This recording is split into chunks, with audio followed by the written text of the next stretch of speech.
অমর 21শে ফেব্রুয়ারি বাঙালি জাতির গৌরবময় ইতিহাস। ভাষার জন্য একাত্তরে জীবন দেয়া এ তো শুধু বাঙালি জাতির পক্ষেই সম্ভব। জীবন দেব, কিন্তু আমার মায়ের ভাষা ছাড়ব না।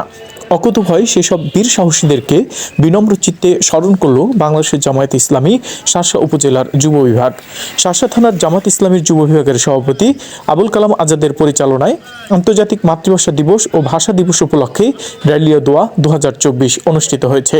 অনুষ্ঠানে আরও উপস্থিত ছিলেন বাংলাদেশ জামায়াত ইসলামীর শার্শা উপজেলা সেক্রেটারি মোহাম্মদ জাহাঙ্গীর আলম সহ উপজেলা জামায়াতের নেতৃবৃন্দ। র্যালিটি নাভারণ সেবা ক্লিনিক থেকে শুরু হয়ে সাতক্ষীরা মোড়ে গিয়ে শেষ হয়।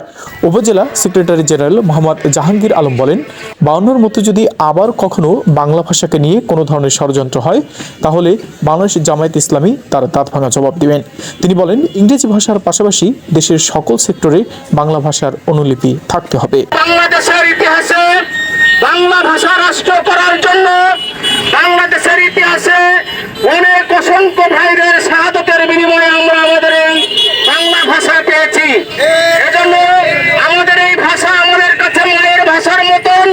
আমাদের এই ভাষাকে যখন যেভাবে হোক যদি কেউ মূল্যায়ন করেন, বাংলাদেশ জামায়াত ইসলামী আমরা তার দাঁত ভাঙা জবাব দিব।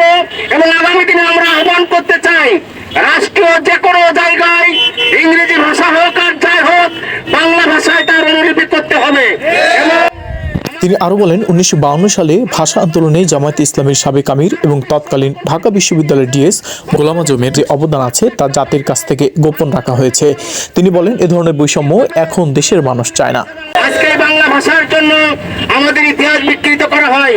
বাংলা ভাষা রাষ্ট্র চাই, সবচেয়ে অগ্রণী ভূমিকা পালন করেছিল ঢাকা বিশ্ববিদ্যালয়ের সাবেক নির্বাচিত জিএস বাংলাদেশ জামায়াত ইসলামের সম্মানিত আমিরে জামাত অধ্যাপক গোলাম আজম সাহেব। আজকে তার নাম নিশানা মুছে ফেলা হয়, ইতিহাস কখনো মুছে যায় না।